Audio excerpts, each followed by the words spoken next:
أعوذ بالله من الشيطان الرجيم بسم الله الرحمن الرحيم அஸ்ஸலாமு அலைக்கும் வரஹ்மத்துல்லாஹி வபரகாத்துஹு. அல்ஹம்துலில்லாஹ். நேற்றைய தினம் நம்ம கஹ்ஃப் அத்தியாயத்தில் புகைவாசிகள் சம்பந்தமாக வரக்கூடிய சில செய்திகளை பார்த்தோம். அதனுடைய தொடர்ச்சியாக இன்று நம்ம எடுத்து பார்த்தோம் என்று சொன்னால், அவங்க அல்லாஹ் ரப்பல் ஆலமீன் எழுப்புறான். புகைவாசிகளில் இருந்தவங்களில் அவங்க எழுப்பப்படுறாங்க. எழுப்பப்பட்டதுக்கப்புறம் அல்லாஹ் ரப்பல் ஆலமீன் சொல்கிறான், அவங்க தங்கியிருந்த காலத்தை இரு பிரிவினரில் துல்லியமாக கணக்கெடுப்பவர் யார் என்பதை நாம் வெளிப்படுத்துவதற்காக அவங்களை எழுப்புறோம் என்று சொல்லி அல்லாஹ் ரப்பல் ஆலமீன் சொல்றான். அவர்கள் எழுப்பப்படுறாங்க. என்ன பிரச்சனைக்காக அவர்கள் உள்ள வந்தார்கள் என்பதை அல்லாஹ் ரப்பல் ஆலமீன் அடுத்தடுத்த வசனங்களை நமக்கு சொல்றான். நஹ்னு நகுஸ்ஸு அலைக்க நபஹும் பில் ஹக். அவர்கள் பற்றிய செய்தியை உண்மையுடன் நாம் உமக்கு எடுத்து சொல்றோம். மற்ற இடங்கள்ல பேசுற மாதிரி ஒரு செய்தியை ஒருத்தர் கேட்டுட்டு அடுத்தவர்கிட்ட போய் சொல்லும்போது அதுக்கு காது வச்சு மூக்கு வச்சு அதை பெரிய அளவுக்கு கிரியேட் பண்ணி சொல்லுவாங்க. இப்படியே ஒவ்வொரு செய்தியும் கடத்தி போகும்போது அது வேற மாதிரி, இங்க சொன்னது ஒன்றா இருக்கும், அங்கே போய் முடியும் போது செய்தி வேற மாதிரி இருக்கும். அல்லாஹ் ரப்பல் ஆலமீன் சொல்லும்போது அவர்களுடைய பற்றிய செய்தியை உண்மையுடன் நான் உனக்கு எடுத்து சொல்கிறேன் என்று சொல்லிவிட்டு, இன்னமும் ஃபித்யத்துன் ஆமனு, அவர்கள் இறைவனை நம்பிய இளைஞர்கள். திரும்ப அல்லாஹ் ரப்பல் ஆலமீன் அந்த இளமை பருவம் இருக்குல்ல, அதனுடைய முக்கியத்துவத்தை நமக்கு திரும்ப திரும்ப நினைவுபடுத்தான். அவர்கள் இளமை பருவத்தில் ஏன்னா அல்லாஹ் ரப்பல் ஆலமீன் நாளைக்கு மறுமையில் அர்ஷுடைய நிழல் தரும்போது அந்த அர்ஷுடைய நிழலில் கூட இளமை பருவத்தில் யார் இபாதத்து பண்ணாங்க, இளமை பருவத்தில் யார் வணக்க வழிபாடு செய்தார்கள் என்பதை அறிந்து அந்த பருவத்தில் அல்லாஹ்வை நம்பிக்கை கொள்வது, அல்லாஹ்வுடைய வணக்க வழிபாடுகளில் ஈடுபடுவது ரொம்ப முக்கியமான விஷயம். அது அல்லாஹ் ரப்பல் இங்கே நினைவுபடுத்துறான். அவர்கள் இறைவனை நம்பிய இளைஞர்கள், ஃபீ ரப்பிஹிம் வஜித்னாஹும் ஹுதா, மேலும் அவருடைய நேர்வழியை நாம் அதிகப்படுத்தணும். அவங்க நேர்வழியில இருந்தாங்க, அல்லாஹ்விடத்தில் நேர்வழியை அவங்க துவா செஞ்சாங்க. அல்லாஹ் ரப்பல் ஆலமீன் சொல்றா, நேர்வழியை நம்ம அவங்களுக்கு அதிகப்படுத்தணும். ஏன் நேர்வழியை அதிகப்படுத்தணும்? அல்லாஹ் அடுத்த வசனத்துல அல்லாஹ் சொல்றான், வரபத்னா அலா குலூபிஹிம், அவர்களுடைய உள்ளங்களை நாம் உறுதிப்படுத்தணும். நேர்வழியும் அல்லாஹ் அதிகப்படுத்துறான், அவருடைய உள்ளங்களையும் அல்லாஹ் ரப்பல் ஆலமீன் உறுதிப்படுத்துறான். என்ன காரணம் என்பதை நம்ம எடுத்து பார்க்கின்ற போது, இதுகாமு, அவர்கள் துணிவுடன் எழுந்து இந்த தௌஹீதை, இந்த ஏகத்துவத்தை, இந்த சத்திய கொள்கையை மக்களிடத்தில் எடுத்து சொன்னார்கள்.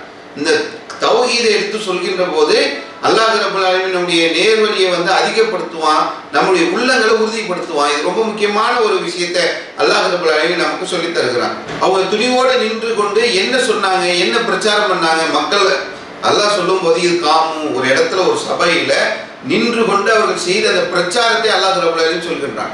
அவர்களுடைய நேர்வழியை அதிகரித்ததற்கும் அவங்களுடைய உள்ளத்தை உறுதிப்படுத்தியிருக்கான காரணம் என்னவென்று சொன்னால், சத்தியத்தை ஒரு சபையில நின்று அவங்க பேசுனது. என்ன பேசுறாங்க?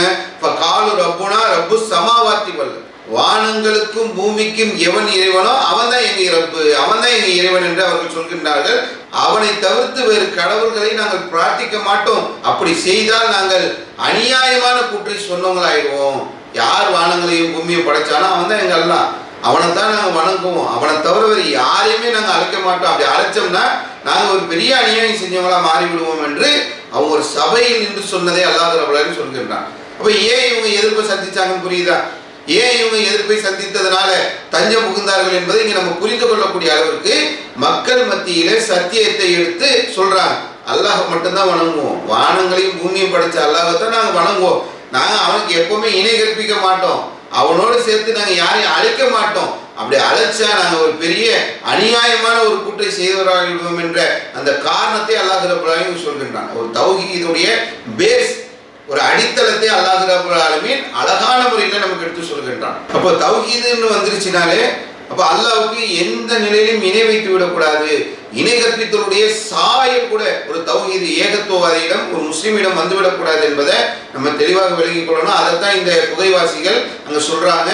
சொல்லிட்டு அதோடு அவங்க அறிவுபூர்வமான வாதங்களை அவங்க எடுத்து வைக்கிறாங்க. அவங்க சமுதாயத்துக்கிட்ட சொல்றாங்க, நீங்க ஏன் வேறு கடவுளை எடுத்துக்கிறீங்க, இதுக்கு ஏதாவது ஒரு ஆதாரத்தை நீங்க கொண்டு வரக்கூடாதா, நீங்க ஏன் அல்லாஹ் மேல பொய் இறைக்கிறீங்க என்று சொல்லி, இது பெரிய அநியாயம், அல்லாஹ்வின் மீது பொய்யை சொல்பவனை விட மிகப்பெரிய ஒரு அநியாயக்காரன் யார் என்ற கேள்வி அவங்க அந்த மக்கள் கிட்ட கேட்கறாங்க. ஏன் அல்லாஹ்வை நீ இணைவிக்கிற, இதுக்கு ஏதாவது ஆதாரம் இருக்கா, ஏன் இப்படி அநியாயம் பண்றீங்க, இதை விட பெரிய அநியாயம் என்ன இருக்கிறது என்று சொல்லி அந்த மக்களிடத்தில் அவர்கள் சொன்னதே அல்லாஹ் ரப்பல்.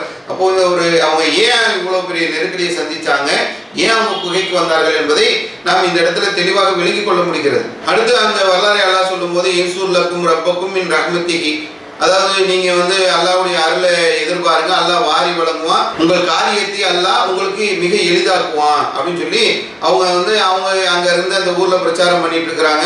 நம்ம அல்லாஹ்வை நம்பணும்னு சொன்னா அல்லாஹ் அவனுடைய அருளை வாரி வழங்குவான், நம்முடைய காரியத்தை எளிதாக்குவான் அப்படின்னு சொல்லி தான் அவங்க என்ன பண்றாங்க, குகைக்கு வராங்க. இப்போ ஒரு உலக வாழ்க்கையை, உலகத்தை நேசிக்கக்கூடிய இளைஞர்களுக்கு மத்தியில இந்த மார்க்கத்தை கடைபிடிக்க வேண்டும், இந்த மார்க்கத்தை பின்பற்ற வேண்டும் என்பதற்காகத்தான் இவர்கள் குகைக்குள்ள தஞ்சம் புகுந்தார்கள் என்பதை அல்லாஹ் ரப்பல் ஆலமீன் சொல்லிக்கிட்டே வரான். அதே மாதிரி அந்த அடுத்ததாக அல்லாஹ் ரப்பல் ஆலமீன் அவங்க அந்த குகைக்கு வந்ததுக்கு அப்புறம் அவர்கள் தூங்கக்கூடியதே அல்லாஹ் சொல்றான். அது ஒரு விசாலமான இடம், அவங்க போய் இருக்கிறாங்க. அந்த குகையில இருக்கின்ற போது அந்த வாசல்ல சூரிய ஒளி படாம அது மேற்கில் உதிக்கிறது, மறையிறதுன்னு சொல்லி அல்லாஹ் ரப்பல் ஆலமீன் ஒரு சில விஷயங்கள் அல்லாஹ் ரப்பல் ஆலமீன் சொல்லிவிட்டு தாலிக்கமின் ஆயாத்தில்லா, இது அல்லாஹ்வுடைய அத்தாட்சிகளில் உள்ளது என்று சொல்லிவிட்டு அடுத்தது அல்லாஹ் சொல்லும்போது யாருக்கு அல்லாஹ் நேர்வழியை செலுத்துறானோ அவங்க தான் நேர்வழி பெற்றவங்க, யாரை அல்லாஹ் வழிகேட்டில் விட்டு விடுகிறானோ அவனை யாரும் நேர்வழிப்படுத்த முடியாது. அல்லாஹ் வழிகேட்டில் விட்டு விட்டான் என்று சொன்னால் நம்ம எவ்வளவு முயற்சி செய்தாலும் அவங்களை நேர்வழிப்படுத்த முடியாது என்பதை அல்லாஹ் ரப்பல் ஆலமீன் இங்கே நமக்கு சொல்லித் தருகிறான். அடுத்ததாக அல்லாஹ் ரப்பல் ஆலமீன் அந்த சம்பவங்கள் அந்த குகையில் இருக்கிறத சொல்லும்போது ஒவ்வொரு இடத்துலையும் முதல்ல காதுகள் அடைச்சோன்னா, அப்புறம் அந்த சூரியன் வாசல்ல வராம உதிக்கக்கூடியது, மறையக்கூடியது அல்லாஹ் சொல்றான். அடுத்ததாக சொல்லும்போது அவங்களுடைய நிலையை பற்றி சொல்லும்போது அவங்க விழித்து கொண்டிருந்தவங்கள மாதிரி தான் நீங்க பார்ப்பீங்க, தூங்குற மாதிரி நீங்க பார்க்க மாட்டீங்க. ஏன்னா அவங்க கண்கள் திறந்த நிலையில, கண்கள் மூடிய நிலையில, திறந்து மூடிய நிலையில, இந்த மாதிரி ஒரு முடிச்சிட்டு இருக்கிறவங்க எப்படி இருப்பாங்களோ அந்த மாதிரி தான் நீங்க அவங்கள பார்ப்பீங்க, அவங்கள தூங்குற மாதிரி நீங்க கருத மாட்டீர்கள் என்று அல்லாஹ் ரப்பல் ஆலமீன் சொல்லிவிட்டு நுகல்லிபுகும் தாதல் யமீனி வ தாதல் ஷிமால், அவங்கள வலப்பக்கமாகவும் இடப்பக்கமாகவும் பெரட்டி பெரட்டி போட்டுட்டு இருந்தோம், தூங்குறாங்க. ஆனா அவங்க கண்கள் தூங்குற மாதிரி இல்லை, அவங்க வலப்பக்கமும் இடப்பக்கமும் பெரட்டி பெரட்டி போட்டோம். பொதுவாகவே இந்த ஒரே பக்கமா படுத்தணும் வைங்களேன், கோமா ஸ்டேஜில் உள்ளவங்க, வயதானவர்கள், இந்த படுத்த படுக்கையா இருக்கிற மாதிரியான நோயாளிகள்லாம் இருந்தாங்கன்னா இந்த முதுகு பக்கம்லாம் நீங்க பார்த்தீங்கன்னாக்கா புண்ணு மாதிரி ஆயிடும். ஒரு நீண்ட நேரம் ஒரு இடத்துல படுத்திருந்தோம்னு சொன்னா நம்முடைய பாடி ஹீட்டு, கீழே உள்ள அந்த ஹீட்டும் சேர்ந்ததுனாக்கா அது பெரிய அளவுக்கு பாதிப்பை ஏற்படுத்திடும். அந்த பாதிப்பு உணராத அளவுக்கு அவர்களை பெரட்டி பெரட்டி போட்டோம். சும்மா அவங்க இயல்பு நிலையில ஒரு மனுஷன் இயல்பா இருக்கும்போது எப்படி இருப்பாங்களோ, கண்ணை மூடாத மாதிரியும் மூடிய மாதிரியும் அவங்க விழிச்சிருக்கிற மாதிரி பெரட்டி போடுறதும், அவங்க அந்த விழித்த நிலையில் இருக்கிறதும், அந்த கை கால் மூட்டுகள் எல்லாம் இது ஒரு இயங்குற மாதிரி ஒரு சூழ்நிலையில அவங்க முடிச்சிட்டு இருக்கிற மாதிரி விளங்குற மாதிரி அல்லாஹ் ரப்பல் ஆலமீன் ஒரு ஏற்பாடை செய்து வைத்ததை அல்லாஹ் ரப்பல் ஆலமீன் இங்கே சொல்லி தருகிறான். அல்லாஹ்வுடைய அவனுடைய ஆற்றல் இதெல்லாம் ஒரு சாதாரண விஷயம்.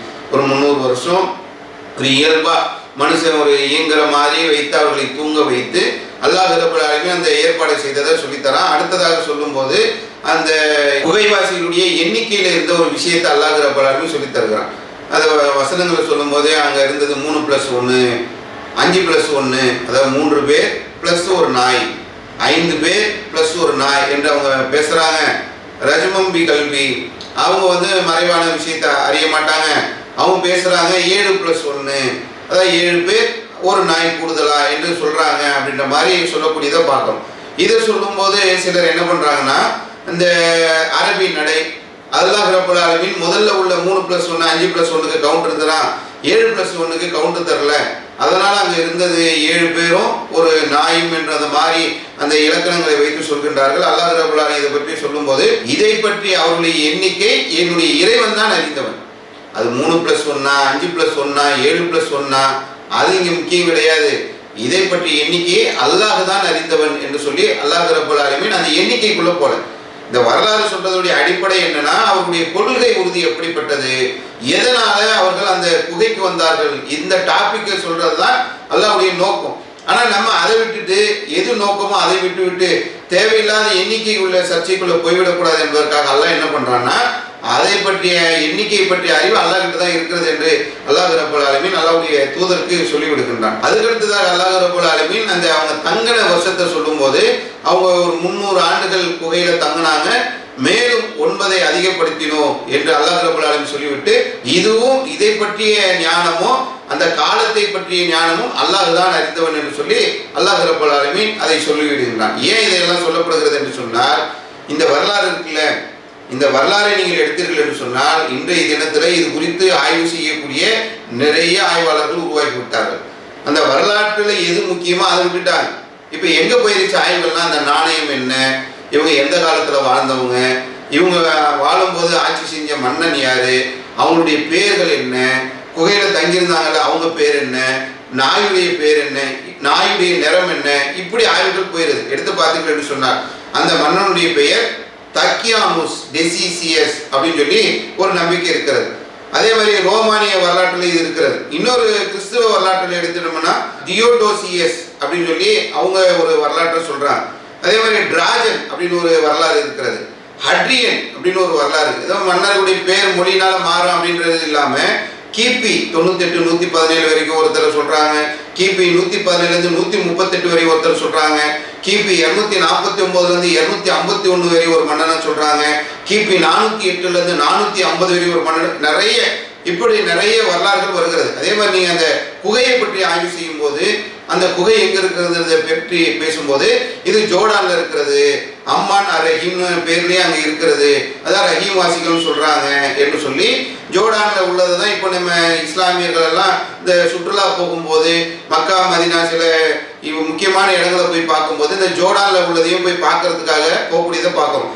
இது இல்லாம துருக்கியில இந்த குகை என்று இந்த டாபிக் எடுத்தோம் என்று சொன்னால் பல இடங்கள்ல இந்த குகையை உரிமை கொண்டாடக்கூடியவர்கள் இருக்கிறார்கள். துருக்கியில எக்ஸ்பிசஸ் என்று சொல்லக்கூடிய இதுதான் அந்த குகை தோழர்கள் இருந்தது, குகைவாசிகள் இருந்தது என்று சொல்லக்கூடியதை பார்க்கிறோம். பாலஸ்தீனத்துல ஜெருசலத்துக்கு பக்கத்துல இருக்கக்கூடிய ஒரு குகையை இந்த மாதிரி சொல்லக்கூடியதை பார்க்கிறோம். யெமன்ல ஒரு இடத்துல இந்த குகை இருக்கிறத சொல்லக்கூடியதை பார்க்கிறோம். ஸ்பெயின்ல ஒரு இடத்துல இந்த குகை இருக்கிறத சொல்லக்கூடியதை பார்க்கிறோம். இப்படி பல இடங்கள்ல அந்த குகை இருக்கிறது, பல மன்னர்கள் இதுல இருந்தார்கள் என்று சொல்லக்கூடியதை பார்க்கிறோம். இப்படி எது முக்கியமானதோ, எது பேச வேண்டிய டாபிக்கோ அதை விட்டுட்டு அது எத்தனை நாள், எத்தனை பேரு, எந்த மன்னர், என்ன நாணயம், இப்படின்ற டாபிக் உள்ள போகக்கூடிய ஒரு சூழ்நிலைகளை எல்லாம் நம்ம பார்க்கிறோம். அதெல்லாம் இங்க டாபிக், இங்க பேச வேண்டிய முக்கியமான டாபிக் என்னன்னா அதையும் அல்லாஹ் குர்ஆன்லயே சொல்லிடுறான். இந்த வரலாற்றை முடிக்கக்கூடிய அந்த நேரத்துல வெளிப்படையாக எது உங்களுக்கு தெரியுமோ அதை தவிர நீங்க வேற எதையும் போய் தர்க்கம் பண்ணாதீங்க. உங்களுக்கு எது வெளிப்படையா தெரியுதோ நிறைய ஆய்வுகள் செய்து இதுதான் உண்மை என்று கண்டறியப்பட்டு அதுக்கு எல்லா தரவுகளும் கொடுக்கப்பட்டதுன்னா அது ஓகே. தெரியாத ஒரு விஷயத்துல போய் நம்ம உட்காந்து தர்க்கம் பண்ணக்கூடாது. அதை பற்றி நீங்க போய் யார்கிட்ட போய் அந்த விவரத்தை கூட கேட்காதீங்க, அது கூட உங்களுக்கு தேவையில்லாதது. இதுக்காக நீங்க அலைஞ்சு திரிஞ்சு நம்ம ஜோர்டான் போலாமா, எகிப்து போலாமா, பலஸ்தீன் போலாமா, யெமன் போலாமா, இப்படி இதெல்லாம் உங்களுக்கு தேவையில்லாதது. அதை பற்றி நீங்க தகவல் கூட கேட்க வேணாம். இதுல சொல்ல வேண்டிய டாபிக் அந்த குகை எங்க இருக்கிறது மேட்ரு இல்லை, அந்த குகையில இருந்த ஆட்களுடைய எண்ணிக்கை மேட்ரு கிடையாது. எதற்காக அவர்கள் வந்தார்கள், அவர்கள் வைத்திருந்த கொள்கை என்ன, எந்த கொள்கைக்காக அவர்கள் சோதிக்கப்பட்டார்கள், எந்த கொள்கைக்காக அவர்கள் கஷ்டப்பட்டார்கள், எந்த கொள்கைக்காக அவர்கள் பிரச்சனைகளை சந்தித்தார்கள், எந்த கொள்கையில் இருந்ததனால் அவர்கள் அல்லாஹ்வுடைய அருளை பெற்றார்கள், அல்லாஹ் அவர்களுக்கு உதவி செய்தான். இதுதான் முக்கியமான டாபிக் என்பதை அல்லாஹ் ரப்பல் ஆலமீன் நமக்கு சொல்லித் தருகிறான். இந்த வரலாற்றில் நம்ம பெற வேண்டிய பாடத்தை படிப்பினை அல்லாஹ் சொல்லும் போது அன்ன வஹதல்லாஹ் வாக், அல்லாஹ்வுடைய வாக்கு உண்மையானது என்பதையும் அன்ன சாதலா ரப்பிய ஃபிஹா, உலகம் அழியும் நேரமானது எந்த சந்தேகம் இல்லாதது என்பதையும் அவ்வூரில் உள்ளவர்கள் அறிந்து கொள்வதற்காகத்தான் அந்த குகைவாசிகளை நம்ம வெளிப்படுத்தணும்ன்றாங்க. அதாவது ஒரு நீண்ட நெடிய காலங்கள் அவங்க ஒரு இடத்துல உறங்கிட்டு அங்கிருந்து அந்த வெளியே போகின்ற நேரத்துல அந்த ஊர்வாசிகள் அறிந்து கொள்வாங்க, இவங்க வந்திருக்கிறாங்களே, அப்போ இவ்வளவு நாள் அவங்க உறங்கி இருக்கிறார்கள் என்று சொன்னால் இது இந்த ஏற்பாடை செய்த இறைவன் யாரோ, அவர்களுக்கு இவ்வளவு நாள் உறக்கத்தை கொடுத்து அவர்களை பாதுகாத்த இறைவன் யாரோ அதை அவங்க விளங்கணும். நிச்சயமாக இந்த உலகம் ஒரு நாள் அழிக்கப்படும், மீண்டும் மக்கள் எழுப்பப்படுவார்கள் என்ற அந்த வாக்கு உண்மையானது என்பதை அவர்கள் விளங்கிக் கொள்ள வேண்டும் என்பதற்காகத்தான் அல்லாஹ் ரப்பல் ஆலமீன் இப்படியான ஒரு ஏற்பாடை செய்ததே அல்லாஹ் ரப்பல் ஆலமீன் சொல்லித் தருகிறான்.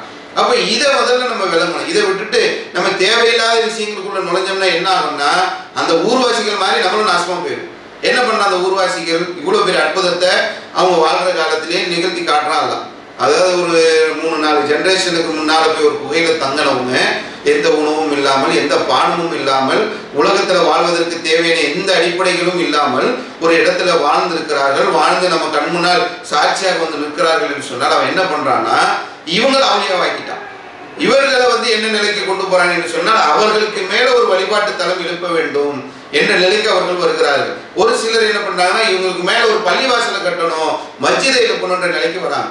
இதைத்தான் அல்லாஹ் ரப்பல் ஆலமீன் நம்ம பெற வேண்டிய பாடம் என்ன, கவனிக்க வேண்டிய விஷயம் என்ன. உலகம் அழிக்கப்படும், அல்லாஹ்வுடைய வாக்கு என்பது உண்மையானது. அப்ப அல்லாஹ்வின் பக்கம் நம்ம திரும்பணும், அல்லாஹ்வை வணங்கக்கூடியவர்களாக இருக்க வேண்டும் என்பதைத்தான் அல்லாஹ் ரப்பல் ஆலமீன் நமக்கு சொல்லித் தருகிறான். ஆனால் அந்த மக்கள் இதை தவறாக எடுத்துக்கொண்டு அந்த நாளை, அந்த விஷயத்தை, அந்த நாட்டை ஆய்வு செய்து நம்ம போகின்ற போது தவறான நிலை வந்துவிடும். அல்லாஹ்வுடைய தூதர் சொல்லும் போது லஅனத்துல்லாஹி அலல் யஹூத வன் நஸாரா, அல்லாஹ் ரப்பல் ஆலமீன் யகூதிகளையும் நசாராக்களையும் சபிப்பானாக. தன்னுடைய அந்த நபிமார்களுடைய அடக்கத்தலங்களை வழிபாட்டு தலங்களாக அவர்கள் ஆக்கிக் கொண்டார்கள்.